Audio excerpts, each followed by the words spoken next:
everybody, welcome to Bura Tech. In this episode, I'm going to be talking about how Unity just bought SpeedTree. Alright, welcome back. Before we start this video, I want to make sure that you like and subscribe. The more likes and subscribers we get, the more content we can make. The number one reason why you subscribe to this amazing channel is to get the money-making trends before they go mainstream. So, if you know, I really like the Unreal Engine, and I actually do like the Unity engine a lot. There's actually a lot of cool things Unity can do, especially if you want to make a kind of new mobile game from scratch or kind of like an indie game.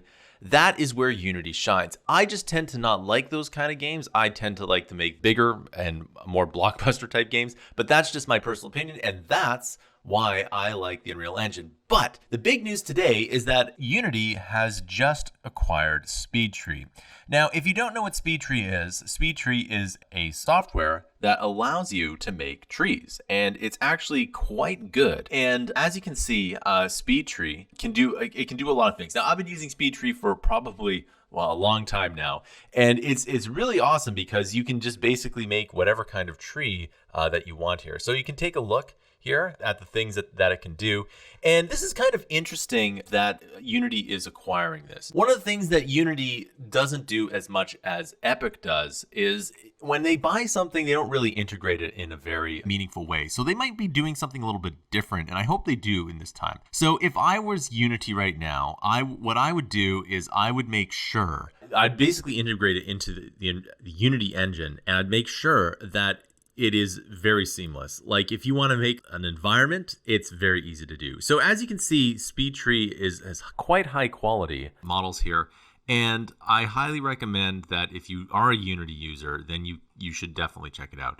So I'm not sure what's going to come of this acquisition here.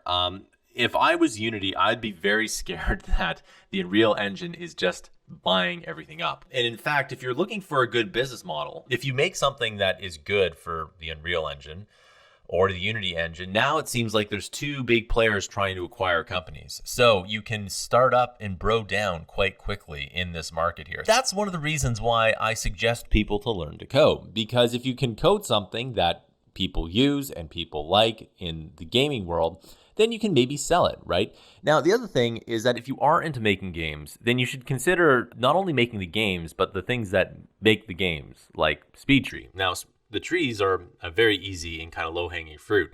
But if you can find something that's really good and that everyone loves and everyone uses while you're making games, then perhaps you might make more money making the thing that makes the games than your actual games. And this is something that a lot of people don't really understand. They want to make games and that's the end of it. But if you find an opportunity, then you might want to pounce on it. This couldn't be a better opportunity to not only learn to code, but to start making some money, making these extensions and whatnot. Now, of course, you'd start with a prototype and then work up from there, right? But, you know, it's definitely possible.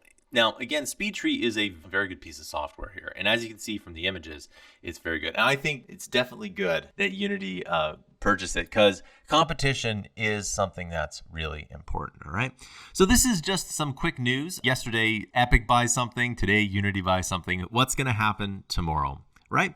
So that concludes this video. Thanks for watching. If you really like this channel, you can subscribe to Mammoth Interactive's huge library of content. It really does help out this channel when you subscribe either monthly or yearly. We release 20 to 60 hours of fresh new content per month, and we're almost at the point where we can make 80 hours of content per month every month. But we do need your help. We do need you to subscribe. We really need to get to 10,000 subscribers per month on Mammoth Interactive. And if we can do that, then we can probably release 200, maybe even 300 hours of content per month on our site here. It really does help us out. If you like this channel, please consider subscribing. It really does help us out. Thanks for watching, and I'll see you in another video.